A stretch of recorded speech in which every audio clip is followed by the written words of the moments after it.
kinds of things insurance agents find themselves saying over and over again.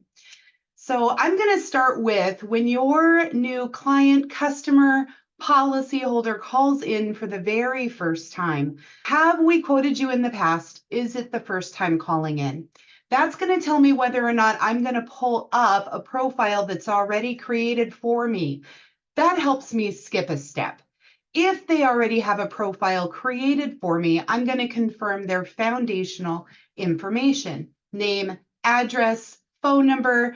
Date of births don't change, but first and last names can.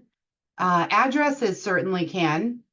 Traditionally, driver's license numbers don't change unless someone has moved, and then they may or may not be calling your office. So these are things that I like to check on.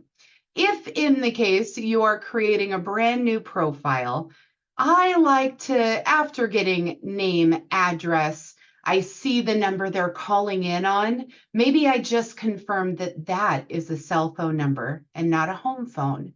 I'm going to ask them for their email address. And the way that I'm going to say that is, can I collect an email address? I'd like to send this quote or documents over when we're ready for that. So I like to collect that email address right up front. It's good for communication. As I'm confirming their phone number, and it's a cell phone, I like to confirm right there, how are we with text? If I have questions as I'm going along, or we forget something, or we need to get a driver's license number later, how are we with text? Thank you all for watching this here video. Please like and subscribe.